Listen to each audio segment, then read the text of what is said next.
You are now listening to Ring Kings Boxing on the PRO Media Network. What's going on, sports family? You're now listening to Ring Kings Boxing. That's right, Ring Kings Boxing Nation. We in the building. And we breaking down some real good fights that occurred over the past weekend. Of course, the top billing fight, Deontay Wilder versus Tyson Fury. The clash of the two undefeated heavyweight champions. Deontay, a champion with a strap. Also, you're looking at Tyson Fury. He's the lineal champ. So these two big guys, 167, 169, clash in the ring in Los Angeles in the Staples Center. And the capacity will be recapping that fight today on Ring Kings Boxing. Also, we're going to talk a little bit about Jarrett Hurd, break down his fight that he had on the same undercard. Luis Ortiz showed out in his way. We're also going to brief you on Adonis Stevenson, fight that happened over this weekend and the tragedy of what occurred. We give you the latest on him. Vasily Lamenchenko, he goes to bat up next this upcoming weekend versus Jose Pedraza. We'll talk about that. And of course, another super fight going on that's going to be happening next year, Mikey Garcia and Errol Spence Jr. That's in the move. Of course, a few other fights as well, but that's what we're going to be talking about today on Ring Kings Boxing. We're going to bring in our boxing expert, Eddie Too Mean Johnson, and get his takes on a lot of this hot boxing stuff. What's going on with you, Too Mean? What's happening tonight, brother? What's good? Everything, my brother, is all good, man. And the display of extreme boxing that Tyson Fury and Deontay Wilder put on, Eddie, man, you've seen it, man. What do you think about the fantastic fight that happened? What do you think about the decision, the draw that was called by the officials? What do you think about the fight overall? It was definitely a great fight, man. Tyson Fury, like talked about before, that guy can move to be so big. He got some good footwork, man. And he gave Deontay Wilder some problems with that movement and stuff. And he kept taunting him, and clowning him and stuff, making him mad. And so Deontay Wilder was really trying to tear his head off, and it kind of took him off his game plan. And say he was able to pile up points. But Deontay Wilder was definitely the aggressor. And the rounds, like, the winner gets 10 points and the loser gets 9. Right. And the knockdown is 8. So the fight was kind of close. And I think, Deontay Wilder said, he pulled it off with the 2 knockdowns. But the one just had the shit, Wilder leading a large margin out. Like, yo, what the fight he was watching? It was a close fight. It wasn't like, I don't know what the fuck he was watching. Well, it was... He must have thought he was Ray Charles or something. Well, I mean, looking at the cards, man, between the judges, they had it scored. Mexican judge Alejandro Rochit scored the fight 115 to 111 for Wilder. Canadian judge Roger Tapper 114-112 for Fury. And the British judge, this was the British judge now, Phil Edwards, he wrote 113, the word 113. And that's when the draw came in. And a lot of people. So that's kind of unique that the British judge, you would think that he would have ruled in favor of Fury, who actually, in my opinion, won the fight as well. He just outboxed Deontay Wilder, and like you astutely said, took him out of his game. And Deontay lost his cool and then reverted to being a knockout artist and just waited until he can land a couple of them knockout jabs. And this shit actually worked for him this time around. It actually worked because he landed a couple of them to knock him down. He almost clean knocked him up, and Tyson Fury was able to get up after, I don't know how the hell he was able to make it up after he floored him the second time. It's just, I guess, the heart and soul of the man, determined to not let things, his comeback falls short. He had too much to fight for beyond himself. That's what I see. What you think about that? Yeah, I think he's a little nutty too. But like I said, he got a lot of heart, man. And crazy at the same time. He got a little craziness in him to get up from getting hit with some shit like that, man. You know what I'm saying? But like I said, I got a lot of respect for Tyson Fury, man. You know what I'm saying? For him to be off that long and still put up a great fight, somebody who's been active and shit, and somebody who's, I'm saying, is feared with as far as punching power. For him to do so well after he lost all that weight, you could tell, like, when he was he was inactive, so all them years he wasn't training because he got so much weight on him, and he was able to lose fighting shape, man. He did pretty, he did good. Like I say, a lot of people thought he wasn't a fight. Now just imagine if he was like active, what you think would happen then? He would have been when they were really, put on give Deontay Wilder a boxing lesson. Yeah, that was very interesting. After a 31-month layover, man, this guy ballooned up to 400 pounds, over 400 pounds. And he still was able, like you said, to get a man a 12-round fight. Now, he had 2 tune-up fights, and I mean really 2 tune-up fights. That just against Safari and the other guy, Pianeta. Those fights, obviously, man, to me, none of those guys were any of the caliber of a Deontay Wilder. I would have said he'd had more stiffer competition. I remember some time ago I was speaking about Tyson Fury, perhaps, having a fight against a guy like Luis Ortiz before I would have said, okay, put him in the ring with Deontay Wilder. I think if he would have done that, it would have made him even readier, but he said he felt that he was ready to come back. Now, in essence, the man did win the fight, despite the fact that, the judges had a shitty card. He actually won that freaking fight. Everybody know that. He got on television and says, everybody with eyes know that I won the fight, but that's not how it is right now. Deontay Wilder retains and holds his belt, but Deontay did say that he's ready for a rematch with Tyson Fury. What do you think about that? Yeah, Deontay Wilder definitely better work on combination punches, because whenever he do the combination, he was very effective, put him down. So I think that's the key for him to win, and that be looking for that big knockout blow, which might not never come because Tyson Fury moves so well, and they were the boxer use his long reach and all that. So he better definitely tighten up on his game, man, if he's gonna do the rematch. Absolutely, man. It'll be, it presents an interesting dilemma because, of course, we know about the A side, B side. We've been speaking about this for some time now.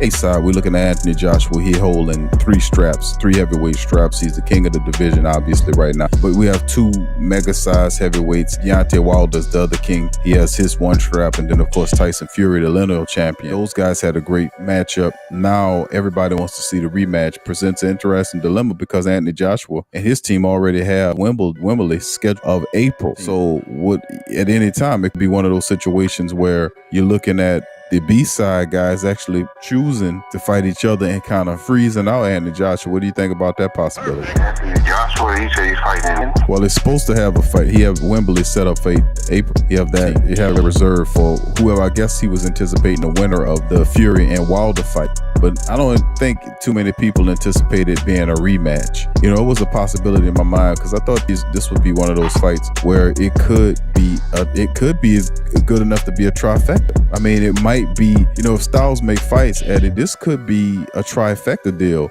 Or we might not just see 1 or 2, but possibly 3 fights between Tyson Fury and Wilder. If that's the case, that kind of freezes Anthony Joshua out because where would Anthony Joshua go? Who would he fight of importance while this is going on? I mean, there's nothing else for him to prove. I mean, it's got to be a unification bout above anything, right? Yeah, like he try to stretch and make as much money as he can before he have to fight a real threat, man. You know what I'm saying? That's what I don't like about like a lot of champions.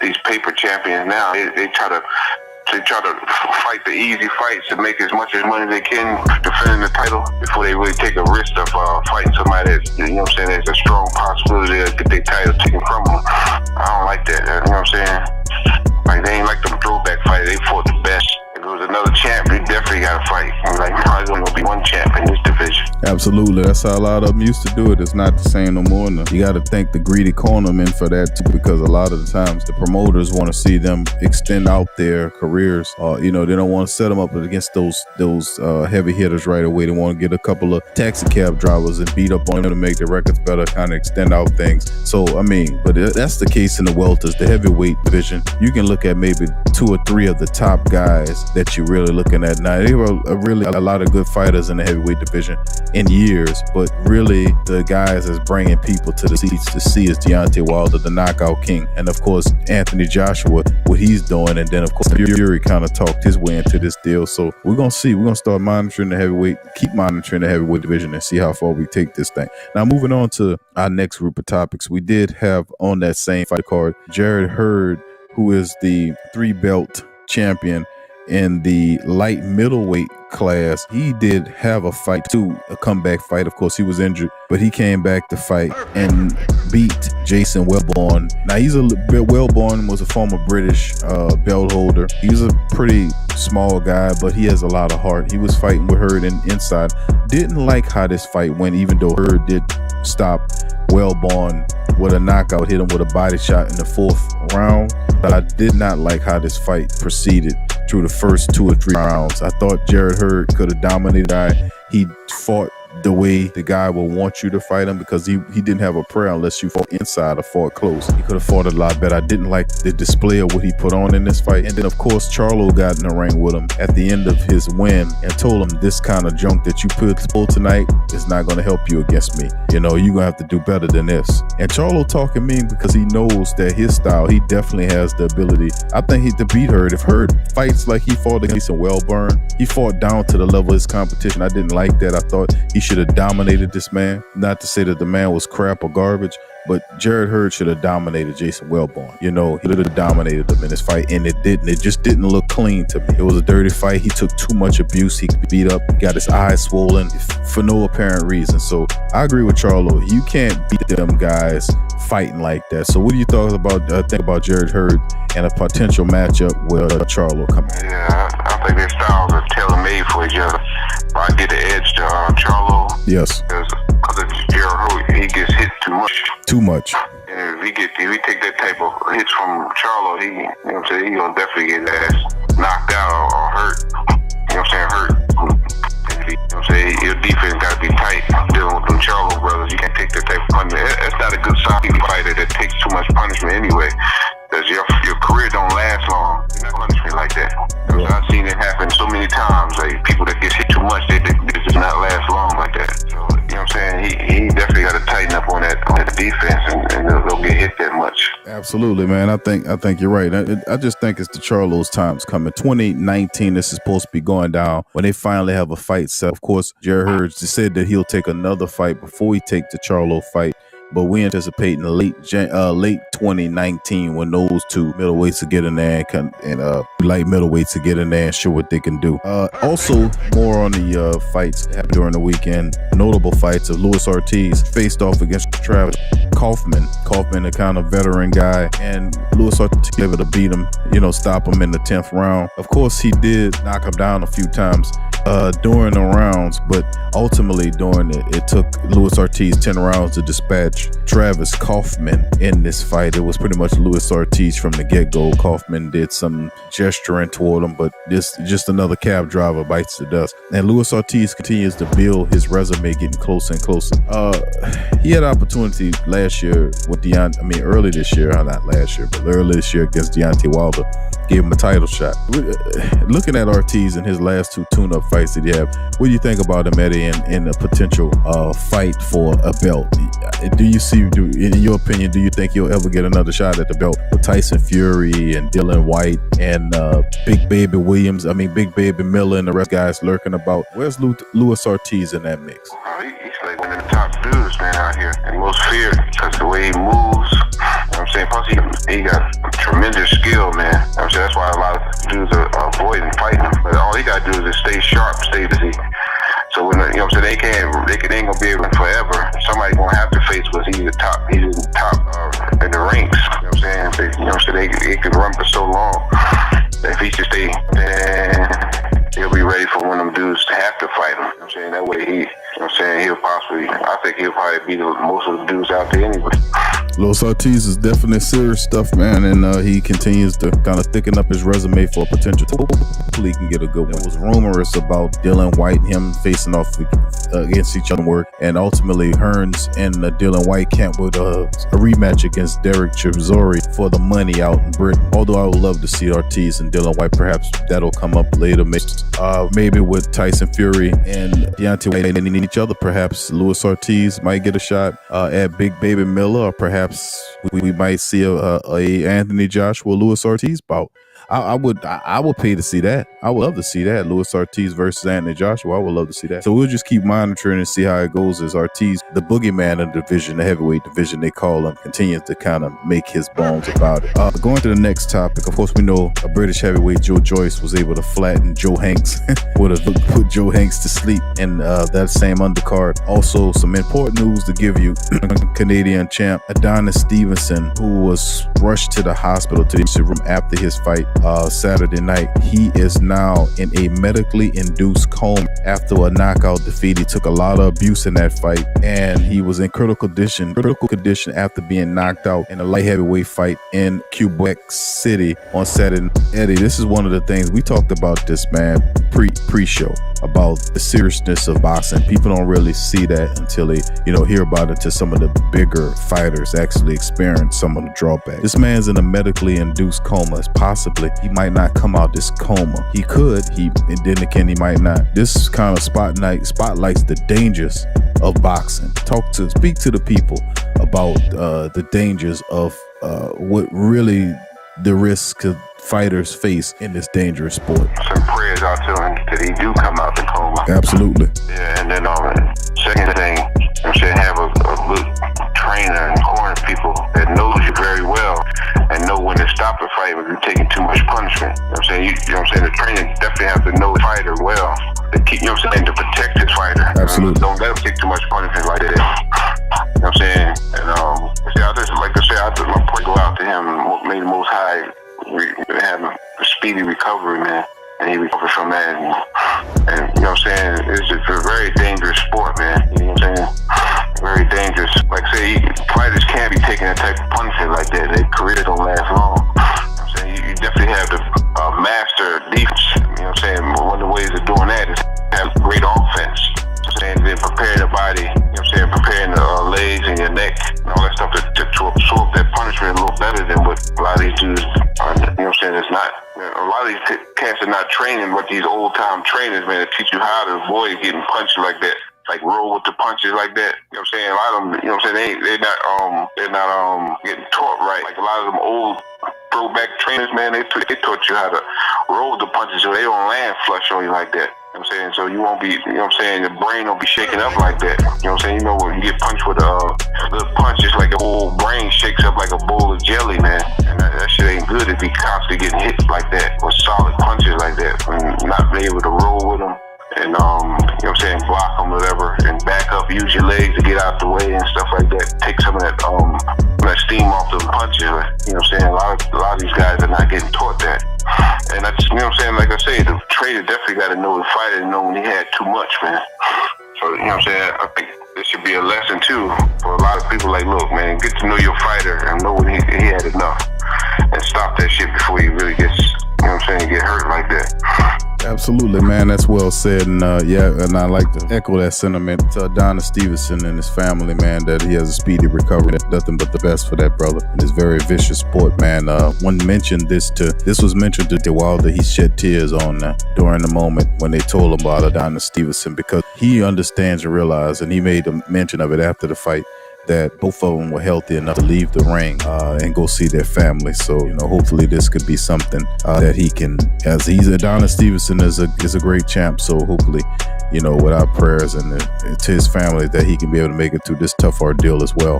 Moving on to our next, got an interesting fight coming up this weekend, Eddie, between Vasily Lamenchenko. Some call him the pound for pound king, and of course he's a guy in his brief professional career. He's including tying records for the fewest fights needed to win a world title, which is 3, set the record for the fewest fights needed to win titles in 2 divisions, which were 7, and in 3 divisions, which were 12. He's now the light world heavyweight champion. He's a former featherweight junior lightweight titleist. He'll have an opportunity to do something by unifying the titles. He faces off against Jose the Sniper Pedraza coming up this weekend in an attempt to unify their belts, and we all love unification belts. Of course, Lamenchenko 11-1 with 9 knockouts. He's just 30 years old, but he's a 2-time Olympic gold medalist out of the Ukraine. Now, he did have suffered a torn labrum, and he dislocated his right shoulder. And remember, he popped it back in during the second round of that fight against Lunaris. He had to have surgery for it. That kept him out, but he's back. He'll be facing off against an accomplished fighter in Pedraza, 25-1 with 12 knockouts, 29 to Puerto Rico. Now he lost his junior lightweight world title by a 7-round knockout to Gervonta Davis in 2017. Not fight again for 14 months after he become a promotional free agent and signed with Top Rank. So he is kind of make a comeback, so to speak, and Lamenchenko coming off his surgery. So both of these guys trying to find themselves back healthy, facing off coming up. What do you think about Lamenchenko going against Pedraza? What's your call here, Eddie? I think Lamenchenko is just too damn skilled for him, man. That dude's the full package. You know, he great foot movement, great body work, great jab, great, you know what I'm saying, pivoting, you know what I'm saying? Right. He's just full package, man. You know what I'm saying? If you really have that long of a layoff, you don't fight no dude like him. You know what I'm saying? He moves. You know what I'm saying? He gonna whoop that ass, man. Yeah, I'm gonna have to call it for Vasily Lamenchenko. Lamenchenko, man, is just too talented. You know, we talked about how good Tyson Fury moves, and we talked about how well Tyson Fury moves. But and I've seen a lot of great movement in some of the fighters. But you look at a guy like Lamenchenko, who's just really skilled, and then a bigger version of Lamenchenko, which is Alexander Usyk, who dominated against Tony Bellew earlier this month. He knocked him the hell out, and now he's moving into the heavyweight division. That's worth something to be monitored too, after dominating his class. So I'm a ride with you with Lamenchenko, man. Lamenchenko is just too skilled. Now I've seen Jose Pedraza's fight several times, and I just don't think that he presents a difficult fight for Lamenchenko. So Lamenchenko all the way from me and Big Eddie. Going on to our final topic, we're gonna talk about Mikey Garcia and Errol Spence Jr. fight. Now, of course, they got a lot of other really great fights that we could talk about. This one interests us. Of course, we know about the Pacquiao versus Adrian Broner fight. Trust us, we're gonna get into that. Not to this show, but down the line, we'll talk about other great fights on the horizon that'll be coming up. Of course, Terence Crawford has some potential fights that's going to be coming up. He's supposed to fight 3 or 4 times next year, so we'll be monitoring that as well. It's a lot of great fights. The Charlos will be previewing a fight coming up later on next week. A lot of great boxing still left in the year, but this fight in particular, Errol Spence did have an opponent. Mikey Garcia is moving up from where he is to meet Errol Spence. Eddie, we know about what Errol Spence brings. He's a tremendous body puncher. He has a good stiff jab. He could take a punch as well. Very talented fighter. Mikey Garcia, man, comes from a family of boxing people, of fighters that never say die. And Mikey's one of the smartest fighters out there. Picked Errol Spence from the beginning after taking apart Robert Easter Jr. And what do you think about this, man?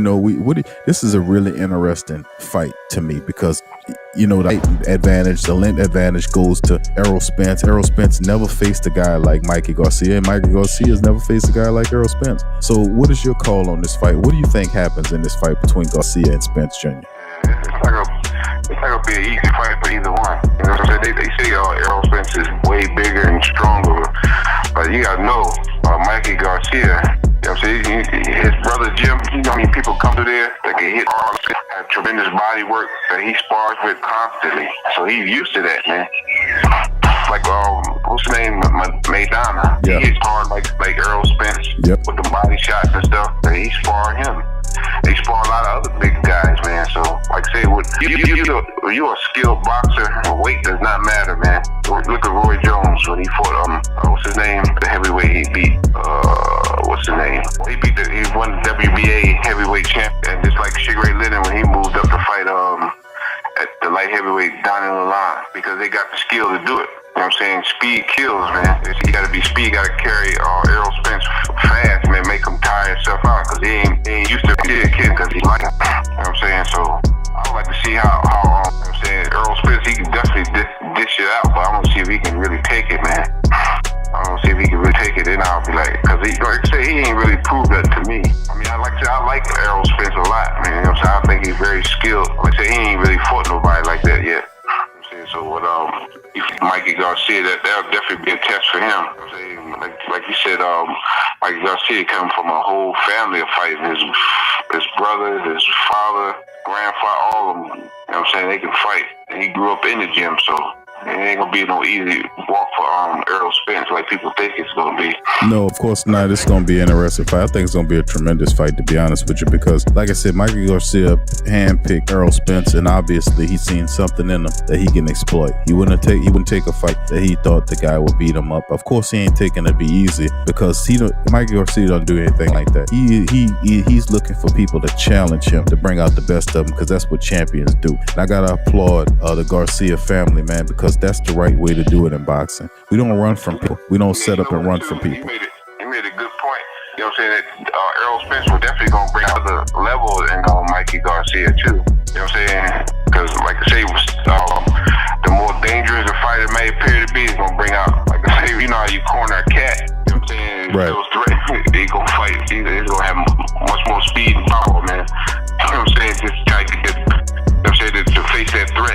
Absolutely. Yeah, so it's gonna be an interesting fight, though. I'm definitely looking forward to seeing that. That sounds like the move, man. We're always going to be monitoring as well. Like we said, it's a lot of great boxing. Charlo's brothers are coming up real soon. You also have the Pacquiao versus Adrian Broner fight. Of course, Mayweather's lurking about with potential fights. Hopefully he comes back to boxing. I try to fight some of these other guys for the money. We'd love to see that. Terence Crawford's wheels are twisting and turning. Of course, Keith Thurman's on the scene. He has a fight coming up. Sean Porter. So you have a lot of great fights that'll be circulating about, all right, coming up real soon. We'll keep an eye on all of it here on Ring Kings Boxing. So first of all, I'd like to thank our contributor as usual, Eddie Too Mean Johnson, for chiming in as usual, dropping that knowledge on us. And if you enjoyed the show, you can go to our Patreon page at www.patreon.com/PRO Media Network. Make a donation to empower the platform so we can continue to keep giving you this good work about boxing and all this kind of stuff, breaking it down and bringing it to you. You understand? So also you can join our social media families. Those links in the description, and you can support our sponsors as well. That's another way you can help out by buying services, supporting the services, or buying products from our sponsors. So from me and Too Mean and the entire crew here at Ring Kings Boxing, thank you for joining us. Peace. Peace.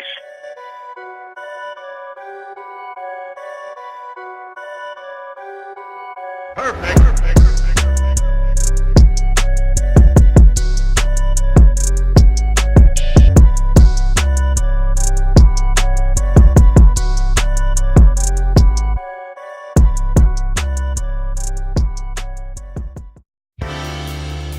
Do you need a domain name? How about a host for your website that can work with WordPress? Try Namecheap.com. They make registering, hosting, and managing domain names for yourself or others easy and affordable because the internet needs people. Namecheap is an ICANN accredited domain register and technology company founded in 2000. It's one of the fastest growing American companies according to the 2018 Inc. 5000, celebrating nearly 2 decades of providing unparalleled levels of service, security, and support. Namecheap has been steadfast in customer satisfaction with over 10 million domains under management. Namecheap is among the top domain registers and web providers in the world. They offer a full selection of popular and unique domains along with fully featured hosting packages, SSL security certificates, WhoisGuard privacy protections, and more, all at the lowest prices in the industry. So if you need a domain name or hosting or anything else, think Namecheap.com. That's right, Namecheap.com. Check the description section below for link.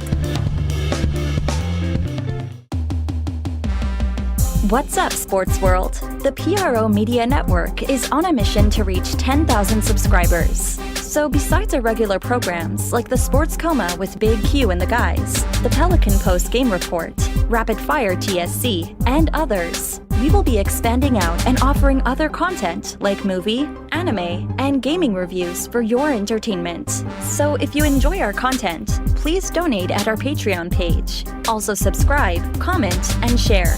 And help the PRO Media Network reach 10,000 subs. Peace.